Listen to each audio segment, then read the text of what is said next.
a Miami, Florida naval base where her father was serving during World War II. Her mother often claimed that her child must have been switched at birth with another, for no daughter of hers could possibly be so willful at such an early age. At the age of 3, she walked alone to the neighborhood store where she was found happily enjoying a popsicle. And in the first grade, the nuns at the Catholic school held a conference asking her parents to please teach her that posing so many questions to the priest during catechism was not appropriate. Those qualities, as we know, have continued. PC spent her early years in Tennessee, then moved to Mississippi, where she was heavily involved in sports until halfway through her junior year in high school, when a new basketball coach arrived. He showed absolutely no interest in coaching the girls' team. So one day, after a particularly frustrating coachless practice, PC turned in her uniform, stormed to the top of the stairs, and entered a room that she had never visited, which was above the gymnasium. The door opened and a man said, "There you are," and proceeded to place a trumpet in her hands. Paula learned much later that the band director was expecting someone else. But by then, she had produced what she describes as the world's worst beginning trumpet sound and was hooked for life. The 1960s saw our country in a race for space, and PC received very high scores on a National Science Foundation exam. Her father, who was an engineer, encouraged her to apply to universities expressing interest in her scholastic abilities, Rice, Stanford, and MIT.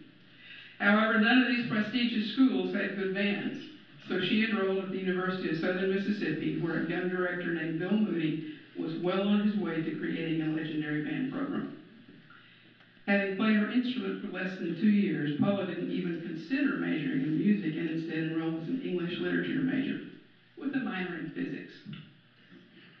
Halfway through her sophomore year, with encouragement from Dr. Moody, she added the pursuit of a degree in music education, took 20 hours per semester, including summers, and as a President's List scholar, completed both a degree in English and a degree in music in 4 years. In the fall of 1969, Paula began her student teaching in the nearby town of Purvis, Mississippi. After only 10 days, the longtime band director suffered a mild heart attack and decided to retire. We'll note at this point that she still claims to have nothing to do with this. She did eagerly accept the offer to serve as a substitute teacher until a new director could be found. However, the band program was so weak, no one could be persuaded to take the job. After a month-long search to no avail, Paula was named director of the Purvis High School Band, and by her own admission, experienced a very steep learning curve in the school of trial and error. That first year saw the band make its first superior ratings in marching and in concert, and by the second year, the Purvis High School Band had earned its first straight superiors in the history of the school. She credits those enthusiastic young band students for teaching her early on that anything is possible when band members are highly motivated and well-disciplined, and when their teacher can stay at least one step ahead of the curve. Her annual salary that year, by the way, was $2,200. Not much has changed, has it?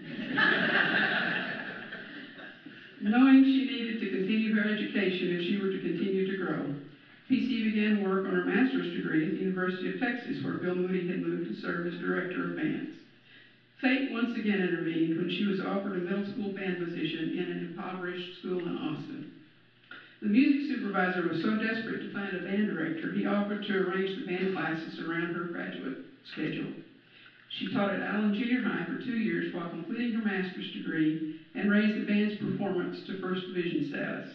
It was there, with a 50% African American and 49% Hispanic population, that she learned the art of communicating in 1,000 different ways in order to reach, teach, and motivate all students in this diverse environment.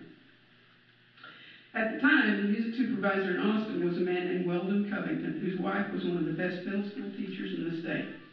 Although quite capable of teaching in high school, Ms. Cove was never afforded the opportunity, because in those days it was thought that a woman couldn't handle a high school band. Because he felt so strongly the woman certainly could conduct at the high school level, Weldon Covington took a tremendous chance and offered Paula the position of director of bands at Crockett High School. When the news that, gasp, a woman, had been hired to direct a Class 5A Texas high school band, many directors from neighboring regions appeared at the UIL marching contest that fall. They were expecting to get a good laugh from the disaster they were sure would ensue shortly after the Crockett band entered the field. But rumor has it, as do eyewitnesses, that no one was laughing after they in fact did.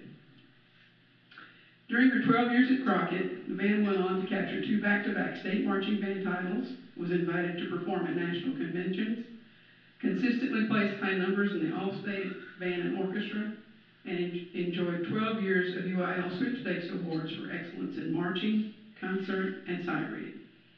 Under her direction, the Crockett High School Band program became known as one of the premier programs in the state of Texas. The next stop in the PC musical journey found her as the assistant director and later director of the University of Texas Longhorn Band. In addition to the Longhorn Band, she served on the graduate faculty, conducted the top undergraduate wind ensemble, was presented with 2 Eyes of Texas Awards for distinguished teaching, was promoted to full professor with tenure, and ultimately awarded professor emeritus status upon retirement in 1999. Paula's musical achievements are well known, but not many are aware that she built her own home. You really should see her with a nail gun sometime. Has been practicing martial arts for over 30 years, is dedicated onophile, skydives, bungee jumps, and is an all-around type A personality. She's always taught her students that doing good is equally as important as doing well, and sets an example by championing many causes: the Southern Poverty Law Firm, Habitat for Humanity, the Humane Society, Greenpeace, Amnesty International, and efforts to save Darfur and Tibet, to name a few. Since her retirement from the University of Texas, Paula continues to conduct and present teacher workshops and seminars. She's shared her passion for music in 47 states and 8 countries. 9 countries if, like our governor, you consider Texas to be a foreign country. Paula has made me promise not to read a list of her many honors and awards, but I hope she will forgive me for mentioning that she was recently awarded an honorary doctorate by the Vandercook College of Music. She resides in Austin, Texas, at the Black Dog Ranch and Wine Bar, and not only remains a force of nature, but also the friend, mentor, and inspiration that all of us who have the privilege of knowing her have come to cherish. Now, if I may, I'd like to read a few words from Jerry Junkin, although she seems to have cut out most of what he said. I'll have to tell him about that. Distinguished members and guests, it's my distinct honor and privilege to write to you today with the purpose of introducing the newest member of the Hall of Fame for Distinguished Band Conductors. I so wish that I could be there to deliver this in person, but circumstances have conspired to make that impossible.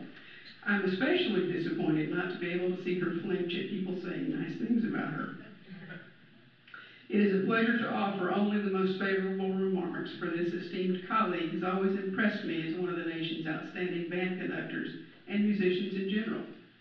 Always an outgoing person with an enthusiastic and amiable personality, our nominee has taught and conducted with truly remarkable success at every level of our profession. Whether a beginning band, middle school or high school band, university marching band, or wind ensemble, the standard of excellence attained by our nominee has been lauded throughout the world of music. Countless honor bands, including all state and festival ensembles, literally throughout the world have been touched by this remarkable musician. Her attitudes of teaching uphold those essential qualities of aesthetics, artistry, and moral human values, qualities which are also the basis of her own personal character. Paula Crider is truly one of our nation's outstanding wind conductors. Following a distinguished 46-year teaching career, she continues to share her passion for making music through an active schedule as a guest conductor, lecturer, clinician, and adjudicator. Last year alone, she was on the road for more than 150 days, conducting, providing teaching workshops, and delivering keynote speeches. She has selflessly served the profession at the highest levels, including the presidency of both the National Band Association and the American Bandmasters Association. Paula's abilities as a conductor and music educator are truly remarkable. She has an excellent ability to interpret music's meanings and can teach them in a positive and inspiring manner. And her conducting technique is well established and has been attained through a thoroughly disciplined and diligent process. In combination with these skills is a deeply thought out and pedagogically sound knowledge of developing and guiding a successful university ensemble program. Throughout her impressive career, her band performances have been a source of inspiration, bringing a high level of distinction to our profession. Much has been made over the years of the fact that Paula Crider has been the first female president of ABA, the first female marching band director in the Southwest Conference and in the Big 12. These are indeed facts, but all of us know that it has no bearing on why she was elected membership to the Hall of Fame.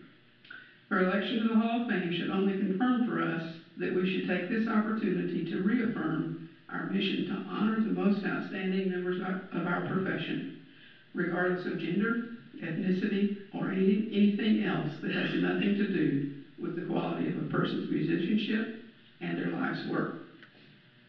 It is my deep and personal privilege to introduce to you the newest member of the Hall of Fame for Distinguished Band Conductors, my very dear friend and the finest band conductor that I know, Paula Crider.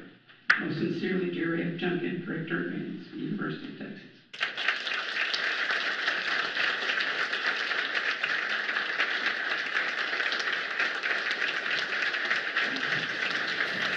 Thank you, Cynthia, and thank you for channeling Jerry Junkin. You did that very, very well. It is such a privilege to be here, and like all of our honorees, I would like to thank some very special people. First, the young lady who appeared on stage is my baby sister. I sometimes introduce her as my older sister just because I can. But she's just retired from very distinguished career as a band director as well in St. Louis, Mississippi. I'm very proud of my sister, Cassie. Glad she's here. Cindy, thank you so much for your great remarks. Bill Brent, who has been my traveling buddy, and he is the director of the School of Music at Northwestern Louisiana State College, and I'm so pleased, and I thank you, Bill, for being here. And my adopted son, Jamie, very well, and his wife. That's another story, we won't go there right now. But it is, and it's especially, it's really special for me to be here with two of my dearest friends with whom I've shared all of my career, and that's Tom Friscillo and David Gregory, because we've seen it all and have really enjoyed this life. I would not be here if it were not for my teacher and my mentor and my dear friend, Bill Moody. And I'm so sorry he can't be here today, because Bill gave us the tools to become good teachers, but he also gave us a curiosity about life and a lifelong passion for learning, and it certainly served us well. And I think the only way that we can truly thank our teachers is to try to be the very best musicians and teachers and people that we can to make them proud of us. And my major in English literature, I hope, was not wasted, because I want to share just a little bit of free verse today. I read this a couple weeks ago, and I think it really serves as a great metaphor for how I feel, and I hope how we all feel about this crazy and wonderful profession. But it's called A Lesson of the Moth. And the poet says, I was talking to a moth the other day, and he was trying to break into an electric light bulb and fry himself on the wires. Why do you fellas pull this stunt, I said. Because it's the conventional thing for moths to do. Don't you realize if that were an open candle flame, that you would now be a small, unsightly cinder? Why do you do this? Have you no sense? And the moth answered, I have plenty of sense, but at times I get tired of using it. I get bored with the routine, and we crave beauty, and we crave excitement, and fire is beautiful. And we know if we get too close, it'll kill us, but isn't it better to be happy for a moment and be burned up with beauty than to live a long time and be bored for a while? We're like human beings used to be before they became too civilized to enjoy themselves. And before I could argue him out of his philosophy, he went and immolated himself on a patent cigar lighter.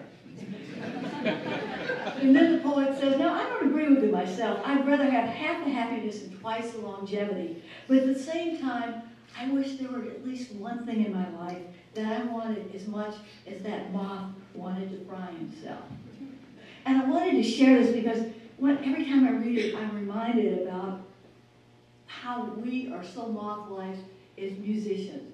We crave beauty, we crave excitement, and we're always chasing after that next moment's brilliance, and how very lucky we are, even at the worst of times. We have that one student that we'd like to lock in a closet until he's 30 and throw away the key. Even those days are exciting. And at the best of times, when we have that joy of creating those unforgettable moments in music, indeed we know beauty and excitement are always a part of our lives. And I think everyone in here knows that a life in music is many things, but it's never boring. And so the poem reminds me of how lucky I am, how very lucky I am to have enjoyed a life of making music, and how rich my life has been, filled with students who are bright and talented. And when one more time becomes 100 more times, but that 100th time makes a difference and they never quit. Having inspiring colleagues, many of whom are in this room today, and lifelong friends who share the same passion. So today I am truly humbled and so very grateful to be here along with 4 wonderful teachers who I've admired all of my life. So with the sincere hope that no one here ever becomes too civilized to enjoy life, I thank you all.